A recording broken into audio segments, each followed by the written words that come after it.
বিয়ের আরেকটা অংশ নিয়ে চলে আসলাম আমরা। হিন্দুদের বিয়েতে অনেক নিয়ম কারণ একটু একটু করে আপনাদের মাঝে সবগুলো নিয়ম দেখানোর চেষ্টা করছি। বিয়ে শেষে ঢাকনি ঠুকনি খেলা হচ্ছে। এটা একটা মজার খেলা। জামাই বউ ঝগড়া করবে কিনা, মিল থাকবে কিনা, এগুলো দেখার জন্য একটা নিয়ম। খেলাধুলো তো শেষ হলো, বউ জামাইকে প্রণাম করছে, জামাই আশীর্বাদ দিচ্ছে। সবাই কি খেয়াল করেছেন আমাদের বর কি খুশি, বউ কিন্তু অনেক খুশি। ওরা দুজনকে অনেক পছন্দ করেছে, অনেক হাসি খুশি থাকছে সবসময়, দেখে আমাদের অনেক ভালো লাগছে। ওখানকার আরেকটা নিয়ম দেখলাম, বিয়ে শেষে দুজন বসেছিল, সবাই ধান দুবলা দিয়ে আশীর্বাদ করতেছিল। পাশে আমি যে একটু ছবি তুলে নিলাম।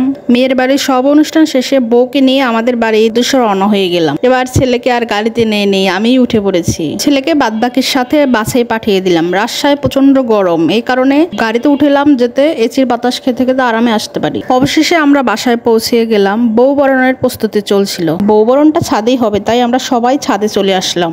আমাদের বরের মুখে কিন্তু সবসময় হাসি লেগেই আছে। আমার ননদ বউকে বরণ করবে বলে কথা, সাজুগুজু করে রেডি হয়েছে। ছাদে অনেক বাতাসের কারণে প্রদীপ দেখেন কেমন করছে, তা নেবে নেই। বউ বরণ হবে বলে কথা।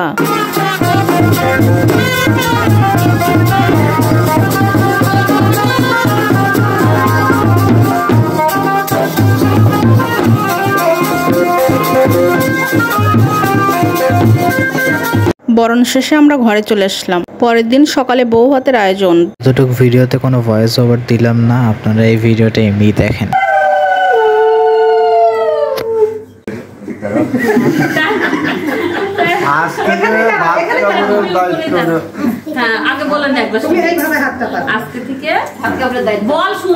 আজকে থেকে ভাত কাপড়ের দায়িত্ব তোমার, ভাত কাপড়ের দায়িত্ব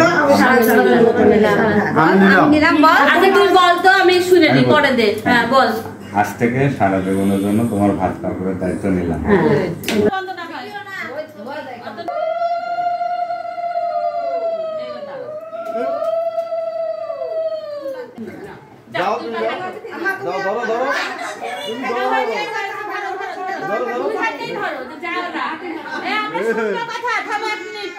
আমরা কথা শুনবো, যাও না, রাগ করো না। বলো চলে আসো।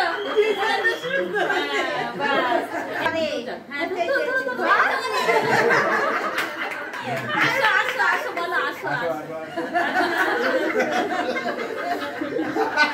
কিসের আসতে দিতেই পারল না। এর পরের পার্টটা কিন্তু আরো মজাদার। যদি দেখতে চাও তাহলে ফলো করে রেখো আর সাবস্ক্রাইব করতে ভুলো না। বাই।